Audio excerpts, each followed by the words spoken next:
Auvergne, saison 6, c'est parti. Nous sommes dans un voyage un peu particulier à bord d'un hélicoptère avec Jean-Yves Goudbel, président du conseil départemental du Puy-de-Dôme. Vous comprenez pourquoi 2018, une année importante qui restera dans l'histoire de notre territoire du Puy-de-Dôme, mais également du territoire auvergnat et du territoire français, l'inscription de la chaîne des Puys au patrimoine mondial de l'UNESCO. On va en parler dans un instant avec Jean-Yves Goudbel qui a accepté de monter à mes côtés dans cet hélicoptère pour ce survol super agréable, je le dis ainsi, de la chaîne des Puys, une découverte inouïe de notre patrimoine.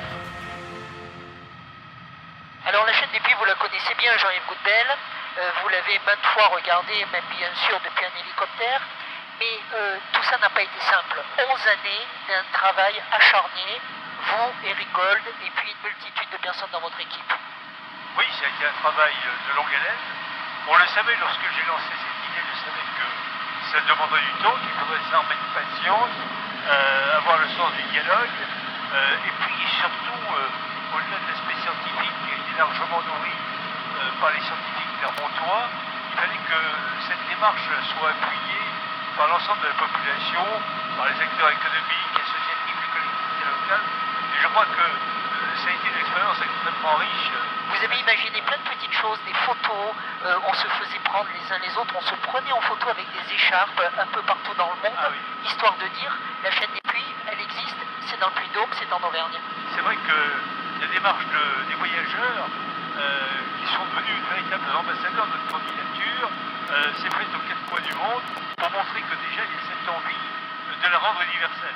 Est-ce que ça vous a surpris que la population puy-de-dômoise et au-delà bien sûr auvergnate, voire française, s'attache à ce point à ce projet très territorial en fait? Je pensais que c'était un sujet qui pouvait mobiliser, mais que cet attachement soit aussi passionné, aussi ancré, je ne m'y attendais pas. Donc ça a été véritablement, je dirais, un encouragement permanent dans le travail que nous avons tous ensemble pu développer. Le président de la République, Emmanuel Macron, vous a aidé, mais les anciens présidents aussi, le président Hollande, le président Sarkozy, Jean-Pierre Jouyet, qui est devenu ambassadeur de France en Angleterre, au Royaume-Uni, Ségolène Royal. Il y a eu une véritable cohésion nationale autour de ce projet. Tout à fait, l'État a véritablement soutenu ce projet, et c'est vrai que la visite d'Emmanuel Macron au mois de janvier dernier a été une affirmation très forte, puisque ça a été le premier président de la République à se déplacer sur le site. Il a voulu montrer que l'État français était véritablement attaché à cette inscription, et je crois que cette démarche a été décisive dans le résultat que nous avons obtenu. Alors, Jean-Yves Goudbel, on fait quoi maintenant de cette inscription? Alors, premier devoir, c'est d'entretenir le site, d'éviter qu'il se dénature. Et ça, c'est une condition nécessaire pour le maintien dans la liste du patrimoine mondial. Donc, déjà tout ce travail à faire, à travers le plan de gestion, en partenariat avec le parc naturel régional des volcans, les communes concernées. Et puis, deuxième volet, il faut aussi promouvoir ce site au niveau national et international. Il faut aussi préparer les professionnels du tourisme, de l'accueil ici, à améliorer encore les conditions d'accueil, la qualité de l'accueil. Rassurez, en tout cas, dites ou répondez aux détracteurs aussi de tout ça, qui disent, ben voilà, toute cette beauté naturelle, on va venir la souiller, on va venir l'ennuyer parce qu'il y a des milliers de personnes, pour pas dire des millions, qui vont débarquer ici dans le Puy-de-Dôme. Alors justement, les aménagements que nous avons faits sur le site du Puy-de-Dôme, je pense au train à Crémaillère, ont été pensés lorsque je les ai imaginés, justement pour canaliser ces flux de visiteurs, de touristes, et pour éviter que tout le monde aille partout n'importe comment. Alors à côté de ça, il y a le Puy-de-Dôme volcan, mais il y a l'ensemble des volcans, il y en a 80 qui méritent d'être découverts. Donc on a un espace très vaste, et ce que je pourrais rajouter, c'est que les touristes, les visiteurs qui viennent sur les sites universels comme celui-ci sont des visiteurs qui sont très attentifs et très motivés par la nature, la conservation de la nature et la non-agression. L'année dernière, dans le précédent numéro de Vue d'Auvergne, je posais cette question au président Wauquiez, président du conseil régional Auvergne-Rhône-Alpes. Est-ce que parfois les élus ont vraiment le sentiment d'être dans la continuité du territoire? Alors je vous la pose indirectement. Est-ce qu'à travers l'inscription de la chaîne des puits et tout ce travail, vous avez vraiment, vous, Jean-Yves Goudbel, en tant qu'élu du terrain, le sentiment d'avoir concouru à cette continuité territoriale?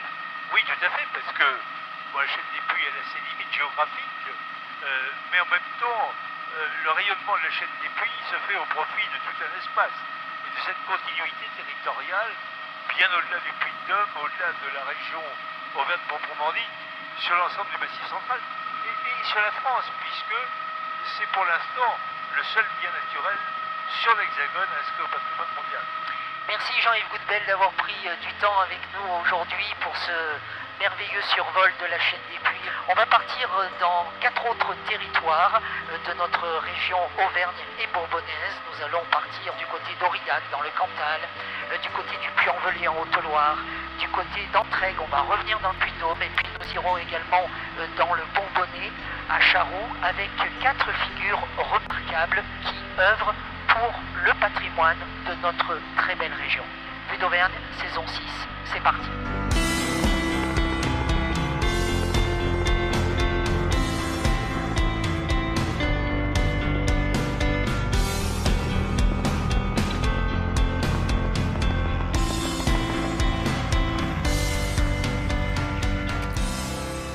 Bonjour Marc. Bonjour Eric, ça va? Ça va. Merci de ton accueil. Oh, magnifique.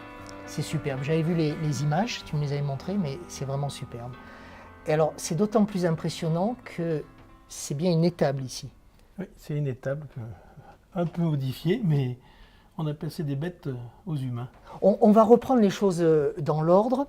Nous sommes dans le Puy-de-Dôme, à peu près à 50 minutes de Clermont-Ferrand, lieu dit Les Claches. Alors, ce lieu, en fait, il est multiple. Il y a le terrain, on le découvrira tout à l'heure avec les images aériennes. Il y a ici cette étable qui est devenue un lieu de vie.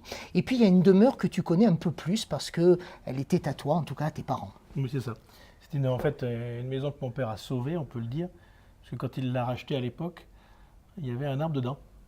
Sans que ce n'était pas tout à fait la population requise et définitive, donc il a sauvé ce bâtiment.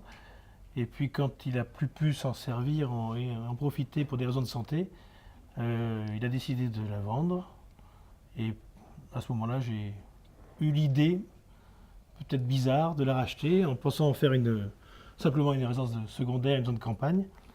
Et ce qui s'est passé, c'est que j'ai vite compris qu'une zone de campagne, il fallait qu'elle vive.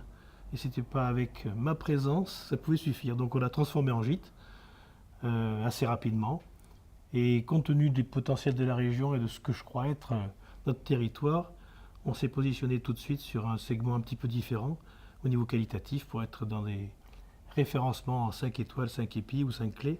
On est bien dans le standing naturel. Ici, on le sent. Il y avait un potentiel économique parce qu'à un moment donné, on ne vit pas d'amour et d'eau fraîche. Et il faut aussi savoir investir et puis gagner un petit peu d'argent quand même. Alors, au dire de certains acteurs du tourisme, il n'y avait aucun potentiel économique pour ce type d'établissement, en tout cas dans ce positionnement-là. Voilà, ça c'est dit. Sauf que c'est mal connaître Éric Portier. Non, il y a une chose, c'est que lors d'une visite, j'ai eu un soutien, en tout cas moral, de la part de quelqu'un de la préfecture. Et c'est assez intéressant de voir que quelqu'un qui était pas du tout dans le commerce m'a pris à part, il m'a dit, vous savez, je ne comprends pas le raisonnement. Ils vous disent qu'il n'y a pas de marché, moi je dis qu'il n'y a pas d'offre. C'est pas tout à fait la même chose. Et ça m'a... Ça t'a fait réfléchir? Non seulement réfléchi, mais ça m'a encouragé en fait. Si on passe notre temps, comme les petits singes assis sur notre derrière, à attendre que les choses arrivent, il ne va pas arriver grand-chose. Donc on se prend en main. On avance. Quelle a été la réaction de la population lorsque, bien sûr, ils ont compris que l'enfant du pays allait investir aussi dans leur intérêt? Parce que derrière, il y a des emplois, il y a de l'économie, il y a des personnes qui viennent ici. Ça n'a pas été au départ compris comme ça. Par contre, avec le temps, les gens de la campagne, quand on dure, on acquiert non pas l'aide de noblesse, mais un petit peu de crédibilité. Et leur confiance. Et la confiance. Et là, ça change beaucoup à ce moment-là. Quand on a repris l'établissement de Gel, l'hostellerie du commerce, On a fait une petite soirée pour dire bonjour à tout le monde.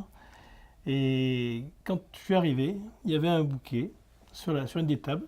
Il y avait marqué dessus tout bêtement « Bienvenue à Gelles, merci ». C'est pas très courant de la part d'une population à un nouvel arrivant et c'était un très très beau geste. C'est touchant. Alors juste de chaque côté de nous, des alcôves qui servaient aux bêtes autrefois et maintenant on peut y dormir tout simplement. Oui, avec j'espère suffisamment de confort. Au dire des gens qui séjournent, ils disent qu'ils n'ont jamais dormi aussi bien, donc ça doit être vrai. On testera. Je le dirai. On va quitter Gelles quelques instants. Vous savez, vue d'Auvergne, ce sont des images aériennes de l'ex-province Auvergne et du Bourbonnais. N'oublions pas le Bourbonnais, surtout que celui que nous allons découvrir à présent est un enfant du Bourbonnais. Il a longtemps contribué, il contribue toujours d'ailleurs, à cette dynamique bourbonnaise à travers notamment les cahiers du Bourbonnais, une figure locale. On part d'un coup de drone à Charroux et on retrouve Jean-Pierre Petit.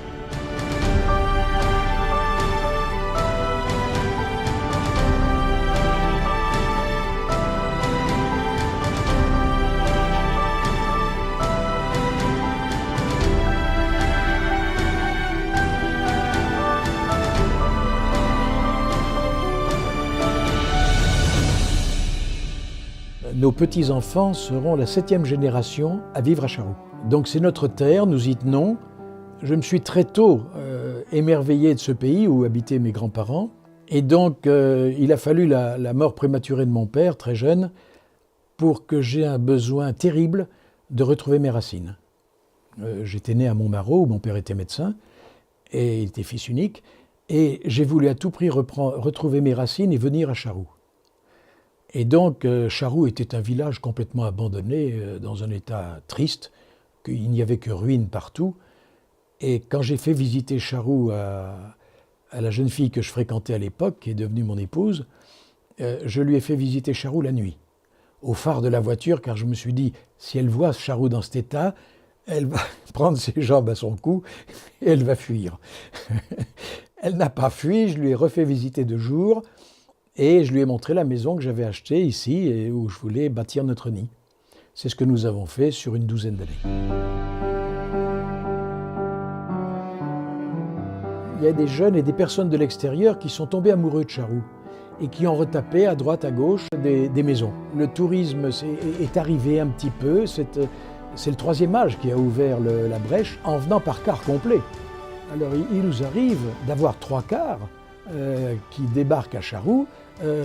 Ça fait 150 personnes pour un village qui, somme toute, ne compte aujourd'hui que 300 habitants ou 350. Donc c'est énorme, c'est un flux absolument énorme. Et ce qui a créé des boutiques, ce qui a créé des petits restaurants, des grands restaurants. On a une très bonne table avec la ferme Saint-Sébastien. En face de nous, on a la galerie de peinture qui fait également un restaurant de M. Lasserre et de sa fille et de son épouse. On a des petits restaurants qui se sont ouverts un peu partout naturellement. Voilà, sur le terreau du tourisme. Les Cahiers Bourbonnais sont une revue trimestrielle depuis leur fondation en 1957. Ils ont été fondés par un homme d'exception, Marcel Génermont. Marcel Génermont était architecte à Moulins. À lui tout seul, il était architecte des bâtiments de France pour les départements de la Nièvre, de l'Allier et de la Creuse, à l'époque. Et l'âge de la retraite passé, il a créé cette revue trimestrielle qu'il voulait être une tribune pour ceux qui n'en avaient pas, pour les auteurs qui n'en avaient pas, ou pour les célébrités, ou pour les gens qui avaient œuvré pour le Bourbonnais. C'était sa façon à lui de permettre l'illustration de sa province, de son duché, le duché de Bourbonnais. Et nous l'avons repris avec notre équipe en 1983, et nous avons poursuivi sur la ligne qu'avait tracée le fondateur, jusqu'en 2016. En fait, c'est sa disparition, on était abonnés tous au Cahier Bourbonnais, et sa disparition nous a fait réagir. On ne voulait pas voir partir dans le néant ces Cahiers Bourbonnais qui ont publié quand même 234 fascicules, et qui était maison d'édition et qui a publié près de 200 titres. Quand on a arrêté les Cahiers Bourbonnais parce que le conseil départemental de M. Deriot nous a coupé les vivres, purement et simplement, sans autre forme de procès, Donc, à l'impossible, nul n'est tenu, nous avons arrêté la publication. Par contre, nous avons livré à nos abonnés les tables complètes des cahiers bourbonnais et nous avons publié, dans le numéro 234, les ultima verba de mon équipe de rédaction. C'est-à-dire nos derniers mots, ce qu'on avait dans la tête pour vider notre sac un petit peu. Pour vider notre sac. Et puis, nous avons livré le troisième volume des Bourbonnais célèbres et remarquables, sous la plume de notre ami et collaborateur Maurice Sarrazin, qui est un monument de connaissances historiques absolument incroyable. Et on a fini la trilogie, c'est-à-dire 3 volumes, un pour l'arrondissement de Vichy, un second pour l'arrondissement de Moulins, et le 3e pour l'arrondissement de Montluçon. Donc c'est une œuvre achevée qui n'existait pas, qui n'a pas d'antériorité de cette dimension. Voilà. On traite à peu près 2500 personnes, avec, quand nous le pouvions, le portrait, la signature, des extraits, la biographie et la bibliographie complète. La condition pour figurer dans ces volumes étant d'être décédé, parce qu'après le décès, on ne publie plus.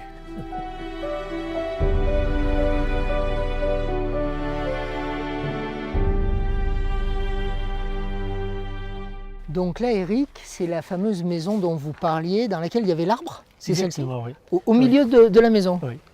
Elle est 1845, et puis c'est le bâtiment typique des maisons dites bourgeoises de ce type de région. On n'a pas les moyens d'Alimagne, donc c'est beaucoup plus restreint comme surface. Gilbert Madoff. Oui. Voilà, avec des signes de compagnonnage pour l'époque. Oui. C'est une charpente qui est en bois en châtaignier du Périgord, parce que justement ça ne prend pas les vers. Et on retrouve les mêmes signes sur la charpente et les signatures des charpentiers dans la charpente qui est dans la pièce du haut. Plein de souvenirs ici, Éric? Pas mal. Je crois que je vais passer mon temps à dire que c'est superbe, Éric, mais c'est vraiment magnifique. Puis alors, le feu de cheminée, alors moi je craque complètement. Ça c'est aussi le bon côté des Combrailles, c'est-à-dire que quelle que soit la saison, le feu de cheminée est le bienvenu. Oui, et puis ça permet un petit peu de faire quelques grillades sympathiques, des gigots à ficelle et consorts. Ou des ici, là, dans le salon? Bien sûr, oui, oui. Tu as jusqu'à faire un cochon de lait rôti. Ah oui, quand même. Petit. Mais... Je voudrais revenir, Éric, sur un point que vous avez abordé tout à l'heure et qui concerne bien sûr le projet économique de toute cette démarche. Vous êtes un chef d'entreprise très connu à Clermont, vous avez dirigé les établissements Mercedes-Benz pendant des années. Haut de bilan, bas de bilan, vous savez ce que c'est que vous faire des cheveux blancs parce qu'il faut payer le personnel, parce que les bons de commande ne sont pas forcément là. Et pour autant, vous avez décidé d'investir dans cette opération. Coup de folie ou volonté de changement de vie? Je dirais pratiquement ni l'un ni l'autre.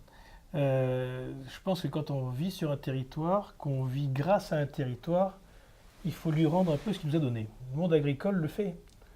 Il n'y a pas un seul paysan qui va aujourd'hui assécher ses terres pour que ça ne lui donne plus rien.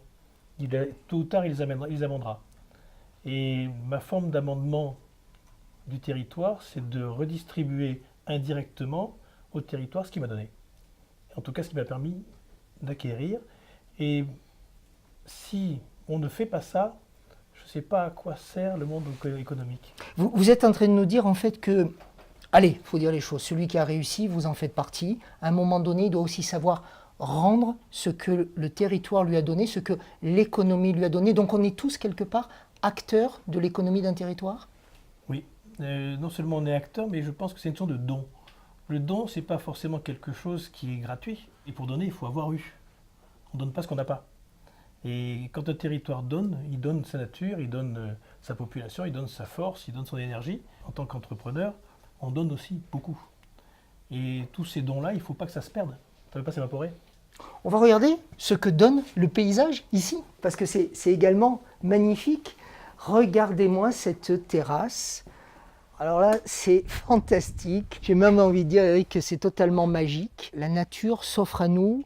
Je vois même un étang. Vous pêchez un peu? Les autres pêchent, moi aussi, mais en fait, on essaye de leur donner le goût à la nature.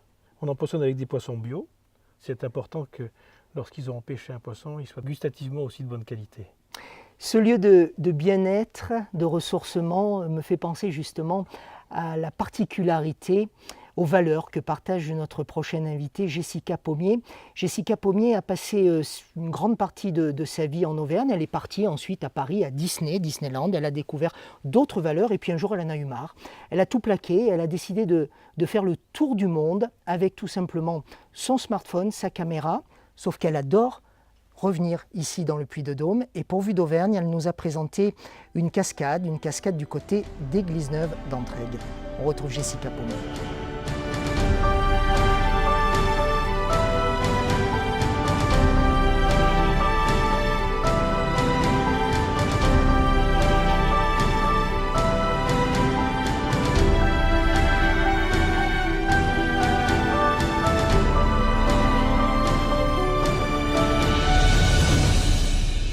Alors là, on est à la cascade d'Église-Neuve d'Entraigues.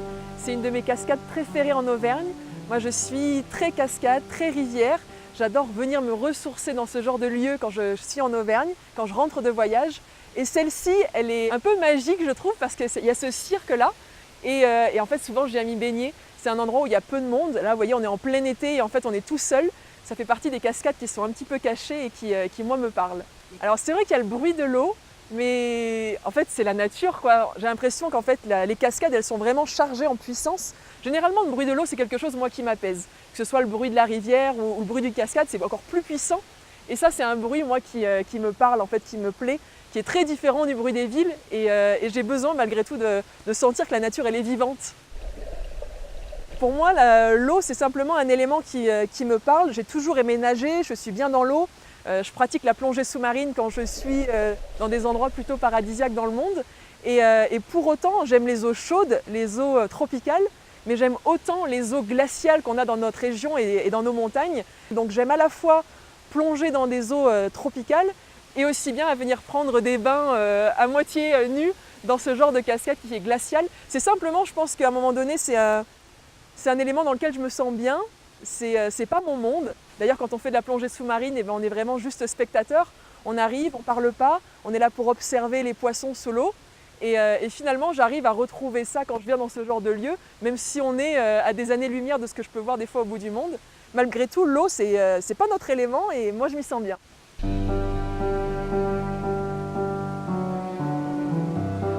Je suis partie au Brésil, j'ai été à la frontière entre le Brésil et l'Argentine. Et à cet endroit-là, il y a les magnifiques chutes d'Iguazu. Monsieur Chute d'Iguazu. Ça fait partie des plus belles choses que l'homme puisse voir de la nature.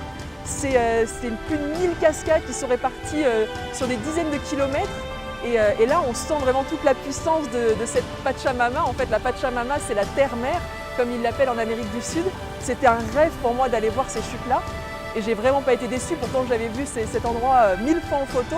Mais une fois qu'on s'y trouve, la puissance que dégage ce lieu, elle est juste indescriptible. Moi, j'en revenais pas, j'étais en larmes devant tant de beauté de la nature. Parce qu'en plus, c'est vraiment dans un écrin de verdure, un peu comme ici malgré tout, parce qu'on est vraiment loin de la civilisation. Il y avait des toucans qui volaient au-dessus de notre tête.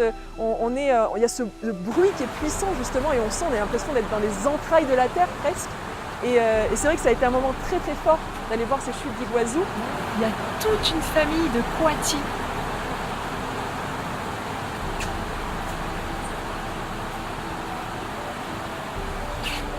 Et pour autant, j'ai quasiment autant de plaisir de venir à chaque fois découvrir des cascades d'Auvergne parce que je crois que le secret, c'est juste de ne pas être frustré et d'apprécier ce qu'on voit, où que ce soit dans le monde. Alors des fois, effectivement, il y a des lieux qui sont plus puissants que d'autres, mais il faut être aussi heureux de découvrir des lieux comme celui-ci qui sont plus humbles peut-être, mais qui sont aussi chargés, je trouve, de puissance de la nature.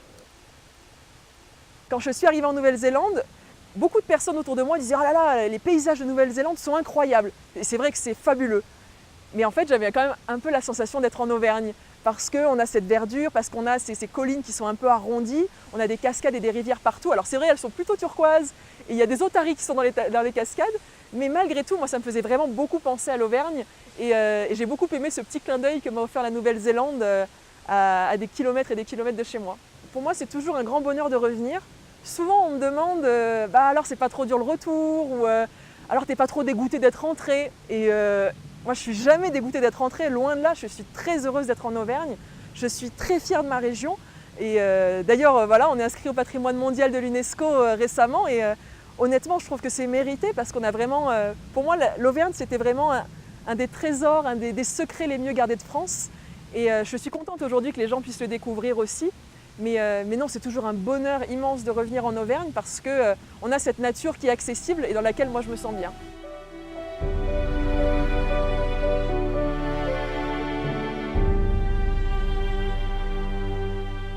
Dans les précédents numéros de Vue d'Auvergne, nous avons visité des châteaux Renaissance, féodaux, des églises, des usines, nous sommes allés dans des fermes, en tout cas dans des patrimoines qu'on ne peut pas forcément s'offrir. Seuls les propriétaires qui y résident peuvent y vivre au jour le jour.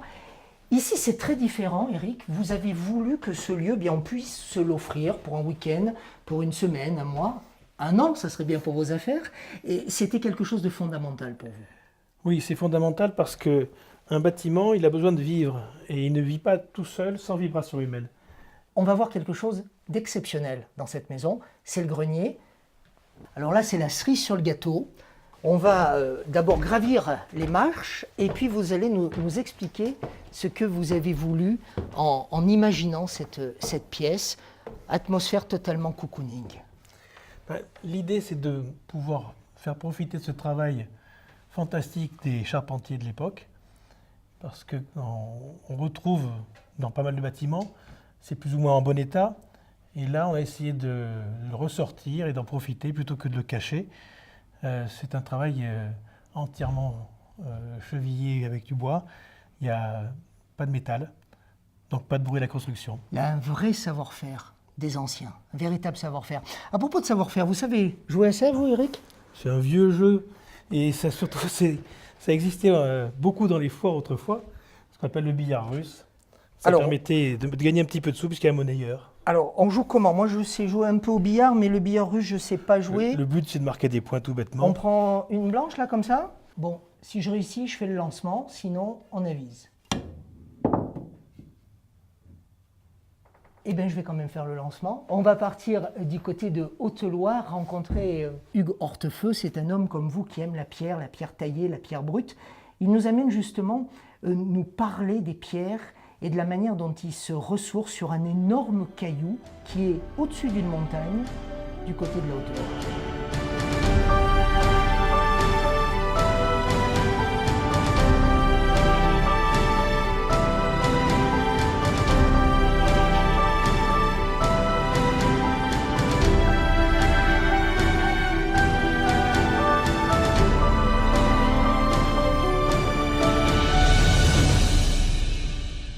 Ici, on est au Testaware, on est à un peu plus de 1400 mètres d'altitude, mais il ne faut pas trop le faire savoir. Il faut qu'on puisse rester tout seul ici. Ce lieu est un lieu magique que j'ai découvert il n'y a pas très longtemps, il y a 5 ans. On a une vue à 360 degrés qui est extraordinaire. Donc ça nous permet de voir très loin et en même temps de voir d'où on vient. On a une vue sur le Mont Blanc, on a une vue sur le Mont Mézin, on a une vue sur le Puy-de-Dôme, on a une vue sur l'Ardèche et bien sûr au premier plan la Haute-Loire avec ses sucs. Donc c'est vraiment un endroit que je fais découvrir à tous mes amis quand ils viennent en Haute-Loire et un endroit où je viens un petit peu tout seul pour prendre du temps et ça me repose. J'ai besoin de ces moments de tranquillité et de se dire que ce qui s'est construit derrière nous avec ces sucs, ça a des millions d'années. Et donc on n'est qu'un petit passage sur Terre, c'est une grosse banalité, mais tous nos soucis ne sont pas grand-chose à côté de ça et on prend le temps de vivre et de réfléchir et construire ce qu'on souhaite faire pour le lendemain. Et le contact avec la pierre est forcément important, où on sent des choses qui se passent, et cette transmission d'énergie. La transmission d'énergie, à la cathédrale du Puy, il y a une pierre au sol, et on dit qu'il transmet une énergie positive, et on sent dans ces lieux-là, effectivement, cette énergie. Et quand on voit cet amas de cailloux, il y a dû avoir une énergie extraordinaire pour faire exploser tout ça, quoi.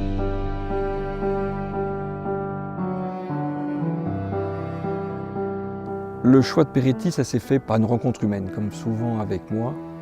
où Georges Peretti souhaitait transmettre, il aimait bien le terme transmettre et non pas vendre. Son discours sur son entreprise, sur ses hommes, était cohérent quand j'ai rencontré ces hommes sur le terrain. Il y avait une vraie cohésion. Le fait d'arriver en Haute-Loire, c'est le hasard. Le fait de revenir en Auvergne, c'était surtout pas un hasard. Mais j'ai appris, grâce à Peretti, à découvrir ce département. Le fait de construire est pour moi quelque chose de très important. Mon métier d'avant, j'enterrais des tuyaux, ce qui n'était pas très excitant. Là aujourd'hui, tout ce qu'on fait nous, c'est ce qui reste, c'est ce qui se voit. On a participé à la réalisation du théâtre du Puy, à l'hôtel-dieu du Puy, mais on vient de finir le centre hospitalier d'Émile Roux au Puy. On fait la piscine et on fait des particuliers qui réhabilitent ce département. Donc forcément, on est acteur de ce département et de l'image qu'on donne de ce département. Venir dans ce lieu-là, il y a cette pierre, ce qui est la base de la construction, donc c'est forcément une image et un petit clin d'œil. Les gens ici sont tous très attachés à leur département. Ils ne veulent pas le quitter.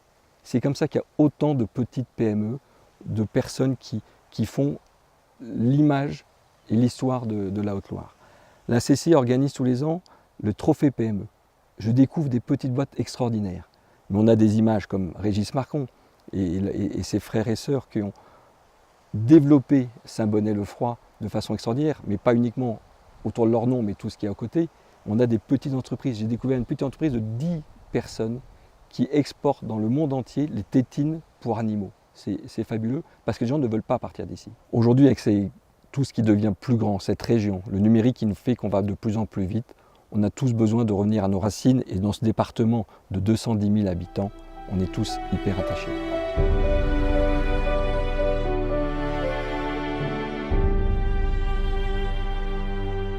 Éric Portier, une pièce maîtresse de cette demeure, c'est précisément la piscine intérieure avec spa. Oui, un petit pas de Courbanéo. Je pense que de ne pas avoir d'eau ici, ça aurait été dommage quand même. Et donc on a essayé de l'incorporer au mieux avec la pierre du coin et puis les bois du coin surtout. Alors la charpente, vous nous avez montré tout à l'heure la charpente dans le grenier ou l'ancien grenier de la demeure. Et là c'est une charpente, elle n'est pas historique celle-ci, mais elle est fabriquée aussi avec un savoir-faire, un savoir-être des gens d'ici. Oui, en fait les charpentiers ont continué à se transmettre l'amour du beau travail. Et là c'est une entreprise de Vernines qui avec des bois locaux, de nos forêts pas bien loin, à réaliser ce travail qui, à mon avis, ressemble plutôt à un chef-d'œuvre de compagnon qu'autre chose. Tout à fait. On va dans quelques instants rejoindre nos amis qui sont déjà arrivés. Jean-Claude Fournier, une figure locale que l'on connaît bien ici dans le Puy-de-Dôme, et puis votre chef Pascal, parce que vous avez aussi la gastronomie au sein de cette demeure. À propos justement de gastronomie, on va partir dans le Cantal, rejoindre notre autre invité, représentant du territoire du Cantal, Christian Vabré. C'est un grand pâtissier, un grand boulanger. Il est connu pas uniquement dans le Cantal, mais bien en Asie tout court, Chine, Japon. Et Christian Vabré a choisi de nous parler d'une demeure qu'il connaît bien, un autre 5 étoiles qu'il va nous faire découvrir.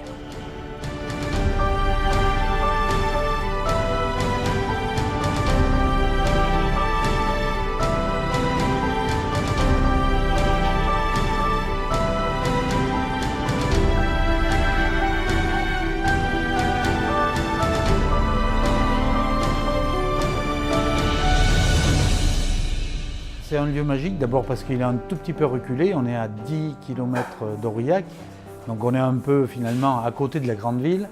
On est dans un endroit protégé puisque en bas de ce château il y a un golfe, donc ça éloigne un tout petit peu les populations et les bruits. Et on se retrouve dans une demeure du XVe siècle. Et aujourd'hui, la grande chance que nous avons, nous, c'est de pouvoir y travailler, puisqu'il y a eu des gros travaux de fait pour l'hôtellerie, la restauration, pour accueillir bien sûr des gens de toute France, mais aussi beaucoup d'étrangers, parce qu'ils adorent ce lieu. Et on y a adjoint ce côté un peu prestigieux d'une école de cuisine, Institut Paul Bocuse et école Christian Vabré, qui permet d'avoir un cadre idéal dans 8 hectares de cette propriété, avec bien sûr piscine. On est le seul 4 étoiles de Haute-Loire-Cantal. Donc c'est vraiment un endroit un peu prestigieux qu'il faut faire connaître, surtout parce que je suis sûr que beaucoup de gens passent pas loin de notre région et mériteraient bien sûr de s'y attarder un peu plus et de venir nous voir au château.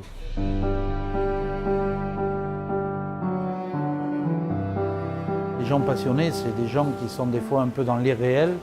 Donc c'était peut-être un peu mon cas. Mais avoir quand même l'Institut Paul Bocuse qui vous tend la main en vous disant on va vous aider sur votre territoire, ça vous encourage, ça vous rassemble.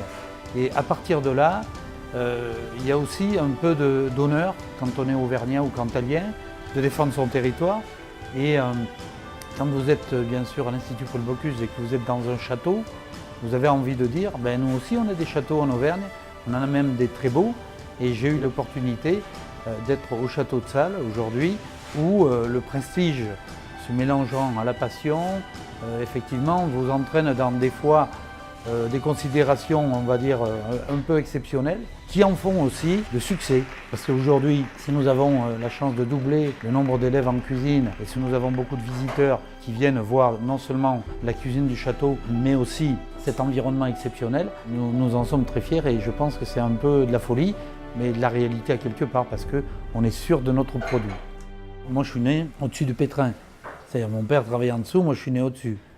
Donc ça formate. J'ai eu tout de suite le sentiment, déjà dans la vie sociale, comme j'étais dans un quartier, que le boulanger, comme peut-être le fils de boulanger aussi, c'était des gens qui connaissaient tout le monde, étaient obligés d'être un peu dans l'environnement local. Donc j'ai pensé que cette profession était belle. Donc j'ai dit, là, à partir de là, on va travailler sur cette image du pain et surtout de redonner de l'image au boulanger, parce qu'on avait une image peut-être un peu ternie par certains films ou certaines choses qu'on voyait aussi, la réalité. Je reconnais que le costume de meilleur ouvrier de France, quand j'ai pu décrocher le titre, m'a beaucoup aidé. Et aujourd'hui, on peut dire que dans la profession, cette image du boulanger est redevenue très populaire. Et j'ai fait la même chose dans le monde entier, puisque grâce à la Coupe du Monde de la boulangerie que j'ai créée, j'ai porté ce message et ça a très bien marché, que ce soit dans les pays comme les États-Unis ou le Japon. そんな日本のパン文化を視察するため、フランスからやってきたのは。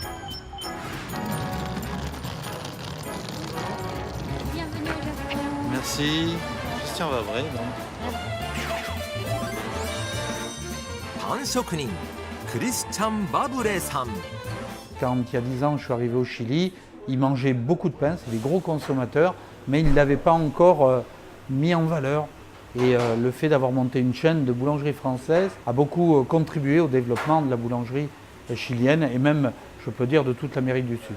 Depuis 1998, je vais en Chine tous les ans et je fais du pain tous les ans. Je me disais un jour, un grand pays comme ça, s'ils se mettent à adorer notre produit, ça va être magique. Et aujourd'hui, je suis sur une entreprise qui a 400 magasins et qui développe l'image de la boulangerie française au travers de ses produits. Et en parallèle, j'ai créé une école où on enseigne la boulangerie et la pâtisserie. Et puis le dernier petit coup de cœur, c'est le travail que je fais avec les orphelins. On les accueille, on les forme, d'abord à Vichy pour la langue, puis après 1 an à Aurillac en binôme avec nos professeurs. Et quand ils repartent, ils deviennent professeurs de l'orphelinat pendant 3 ans. Et c'est ce suivi qui fait qu'aujourd'hui, je peux considérer que j'ai des élèves qui sont devenus professeurs en Chine et qui enseignent aux plus modestes. Il faut savoir que dans le monde entier, la cuisine, la boulangerie, la pâtisserie s'exportent très très bien, surtout quand on est français. Ici, c'est un pays de cocagne. La France est un pays de cocagne, c'est-à-dire on y trouve tout. Vous avez la mer, vous avez les montagnes, vous avez les plaines, vous avez du blé, vous avez des fromages, vous avez des poissons, vous avez des viandes. Donc c'est tout ça sur un petit territoire qui a été bien sûr cultivé depuis très longtemps, qui en a fait sa richesse. Donc c'est tous ces paramètres qui font qu'aujourd'hui, la boulangerie, la pâtisserie et la cuisine française sont reconnues dans le monde entier.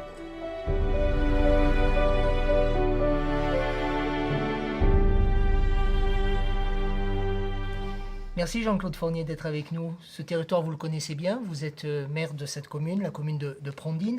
Éric Portier tenait absolument à ce que vous soyez là, d'abord parce que je crois que vous êtes ami, et puis vous êtes une figure de la politique locale, ça c'est le journaliste qui le dit.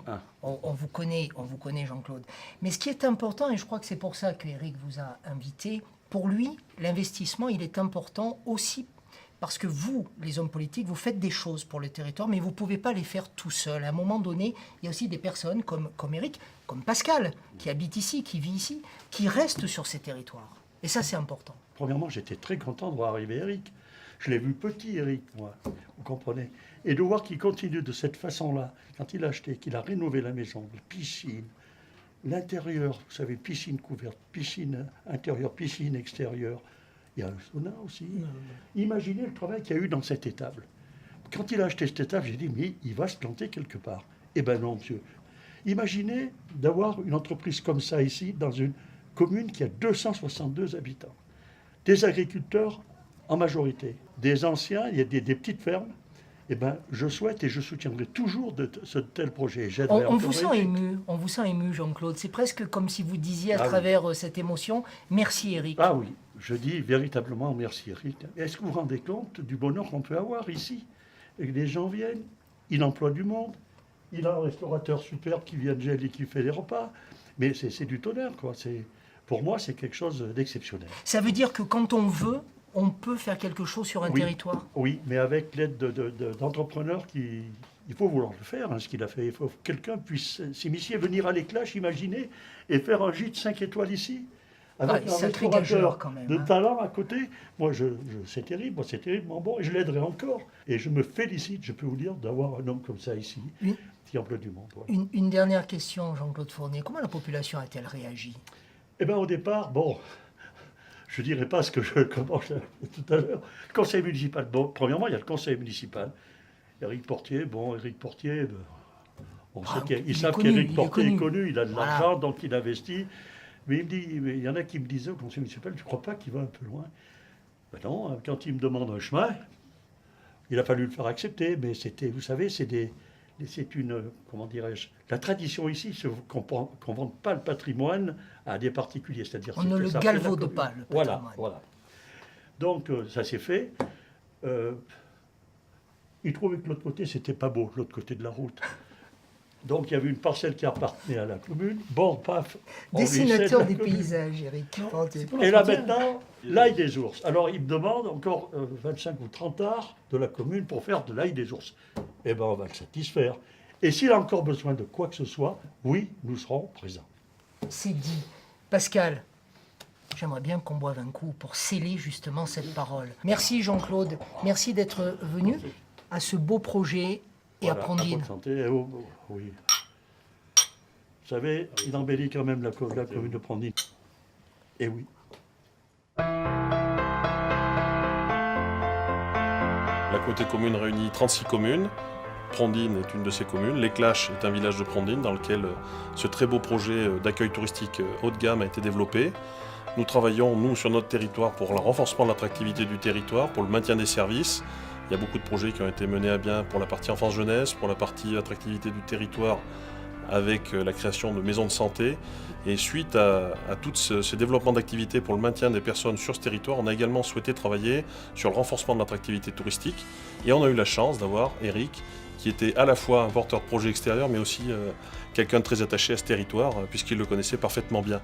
Et ça lui a permis de porter ce projet. On a souhaité l'accompagner au travers de cette expérience qu'il avait, lui, dans le monde de l'entreprise, et qu'il a cherché à transposer dans un lieu idyllique, comme vous le voyez ici, dans lequel on a, au milieu de la nature, un lieu dans lequel on aime à se retrouver, on aime à partager et on aime à découvrir ce territoire historique de l'Éclache qui est au cœur de Prandine.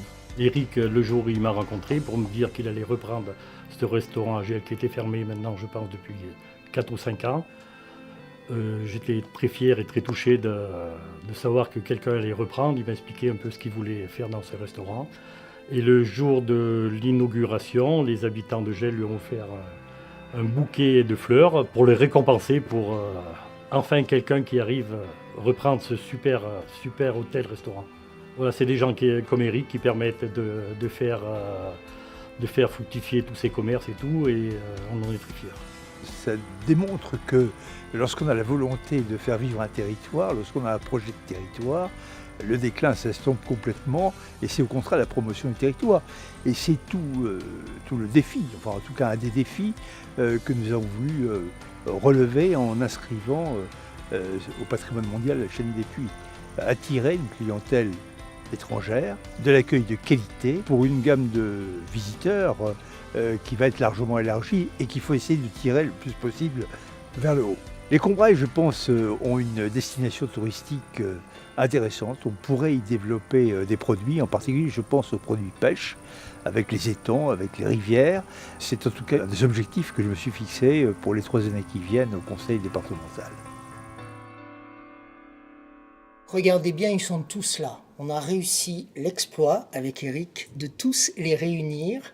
Christian Vabré, Jessica Pommier, Hugues Hortefeux, Jean-Pierre Petit, merci à vous 4 d'être là. Vous êtes venus de loin pour certains. Christian, vous avez pris un avion pour être avec nous aujourd'hui à l'Éclache. Vous avez tous eu à peu près le même regard. Je vous ai vu quand vous êtes rentrés ici, vous découvriez le lieu d'Éric. Vous avez tous été frappés par ce lieu. Qu'est-ce que vous inspire une telle demeure, Jean-Pierre? L'authenticité.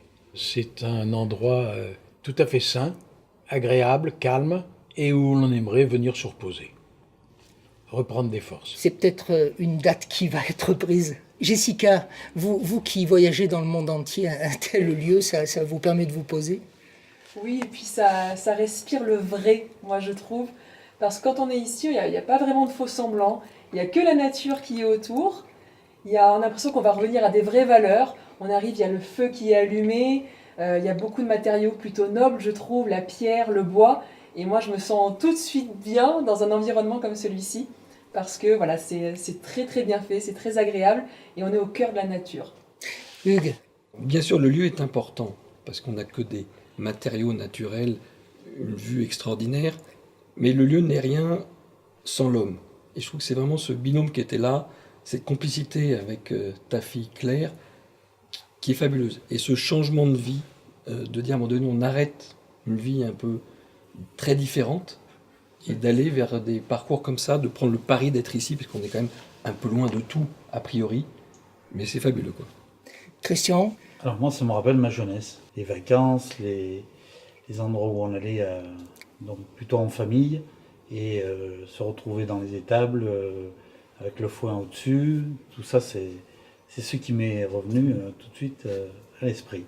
Et après quand je vois ce lieu magique, je me dis mais quelle bonne idée d'avoir transformé cet essai, de réhabiliter une étable, en faire un lieu de vie. C'est quelque chose qui vous touche. Alors, ce film, vous le savez, qui est dans la collection de Vues d'Auvergne, le 6e opuscule, est basé sur ce que moi je vais appeler le caractère remarquable de la personne. On aime tous l'Auvergne et le Bourbonnais. Merci. Voilà, et le Bourbonnais. Nous aimons notre territoire, qu'on y soit né ou pas, on le vit, on l'habite, on le fait vivre. Ces personnes qui sont devant vous à travers les images sont des personnes que je dis être remarquables par rapport à ce qu'elles font. Mais je voudrais aussi qu'elles s'arrêtent quelques instants sur ce rapport au territoire, sur ce rapport qu'elles ont à leur département. Christian, vous auriez pu à plusieurs reprises quitter le Cantal, vous auriez pu aller vous installer en Asie, on vous a fait des propositions, vous êtes resté dans le Cantal, pourquoi ?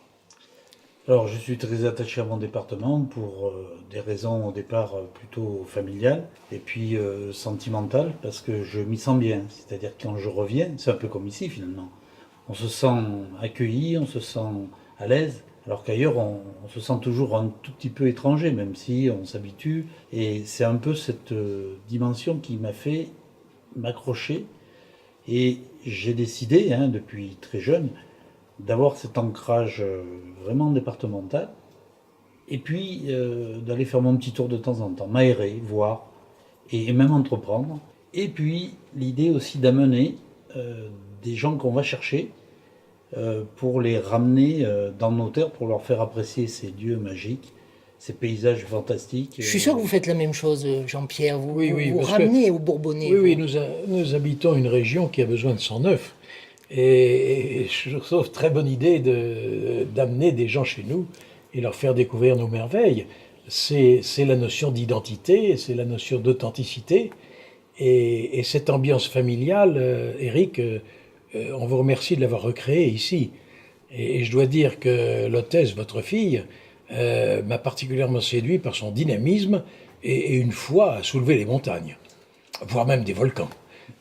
C'est important d'être attaché à ses valeurs, à ses racines. C'est pas une question d'importance, c'est un devoir, en ce qui me concerne. Tout du moins, parce que chacun est et je pense attaché à son identité. Et son identité est aussi émanation du terroir, et de la lignée, et de tout ce que vous voulez, et des produits, et des hommes. Hugues, vous êtes né en Auvergne, vous avez travaillé dans plusieurs villes en France, vous avez longtemps vécu à Paris, je crois, et vous aussi, vous êtes très attaché à ce territoire. Alors vous, c'est en Haute-Loire, mais vous résidez aussi régulièrement à Clermont-Ferrand. C'est vrai que j'ai beaucoup bougé en France pour un grand groupe avant de reprendre une entreprise. J'avais jamais vu, comme dans la Haute-Loire, l'attachement pour le département. Et ce qui fait qu'il y a autant d'entrepreneurs en Haute-Loire, parce que les gens sont partis faire leurs études ailleurs, mais ils ont eu envie de revenir et de recréer leur entreprise pour être là. Et c'est vrai que c'est très très impressionnant, cette énergie. La Haute-Loire me frappe par ce caractère des vraies racines, et du coup ce côté entrepreneurial. Jean-Pierre parlait de devoir. C'est un devoir que d'être attaché à ses racines? En tout cas pour moi c'est hyper nécessaire. Voilà. On revient même. Oui, voilà, je ne le vivais pas comme un devoir. Donc j'ai écouté la remarque avec importance devoir. Je n'aurais pas dit devoir, mais effectivement je m'aperçois que c'est un vrai besoin, quoi. Jessica. Alors moi, vous parlez beaucoup de racines et ça me fait penser à un mythe mélanésien qui est le mythe de la pirogue. Je ne sais pas si vous avez déjà entendu parler de ce mythe qui dit que l'homme est souvent tiraillé entre le besoin de partir, le besoin d'évasion, qui est cette pirogue qui va s'en aller, et puis le besoin de rester chez soi. Ces racines sont souvent tiraillées, jusqu'à ce qu'on comprenne que la pirogue, elle est faite avec ce bois qui est nos racines. Et finalement, c'est là où on va trouver un certain équilibre entre partir loin, explorer le monde, et puis être toujours attaché à là d'où on vient. Donc c'est toujours important, moi je pense. Et c'est, en tout cas pour moi, c'est nécessaire. C'est peut-être pas un devoir, mais c'est nécessaire de savoir d'où je viens pour voir où je vais aller plus tard. Les racines sont partie intégrante du besoin de l'homme. Tout homme a besoin de savoir d'où il vient, s'il veut se projeter un jour, à sa façon à lui, bien entendu, individuelle, mais il traîne derrière lui toutes les casseroles de son antériorité. Christian. Alors l'Auvergne est déjà assez grande, et multiple et variée. Pour se retrouver tous ensemble après et dire que voilà, on fait une belle équipe, et de gens qui ont des racines, et qui cherchent aussi le soutien, parce qu'un Auvergnat, voilà, il a la particularité d'aller chercher le soutien de ses amis, de ses confrères, et c'est comme ça qu'on réussit et qu'on a de belles entreprises qui ont réussi et des hommes qui ont su construire des belles vies. Comment réagissez-vous, Jessica, Hugues? Tout à fait. Eric, bien sûr, j'oublie pas Eric. Jessica? Moi, je suis complètement d'accord avec ce soutien naturel que peuvent apporter les Auvergnats. Moi, je me sens souvent très très soutenue. C'est comme une grande famille, les Auvergnats. Et c'est vrai que pour moi, c'est un vrai besoin aujourd'hui. Et on sent cette force qui vient peut-être des volcans, je sais pas. Mais en tout cas, il y a une vraie fierté aussi à être auvergnate et à porter haut nos couleurs de la région, en fait. Eric? Moi, ce qui me frappe, c'est qu'il y a des mots en commun qui sont exprimés différemment, qui sont le don, le partage et l'amour. Et chacun, on a tous notre manière de l'exprimer, mais c'est, je pense, notre fibre commune. C'est ce qui, indirectement, nous réunit. Et c'est très touchant. L'identité auvergnate, on ne la perdra pas. Moi, je fais partie des clubs des Auvergnats à Paris qui sont là, etc., qui sont très forts. Donc, c'est-à-dire qu'on est dans une très grande région économique, et tant mieux pour nous, mais notre origine auvergnate, on va la garder. Eric, merci beaucoup de nous avoir accueillis ici chez vous. Merci à tous pour votre fidélité à la collection Vue d'Auvergne. Vue d'Auvergne, c'est aussi bien sûr sur Facebook, c'est aussi sur YouTube. Jessica connaît bien, elle nous a relayé aussi régulièrement. On se retrouvera dans quelques mois pour un 7e épisode de notre collection. Merci.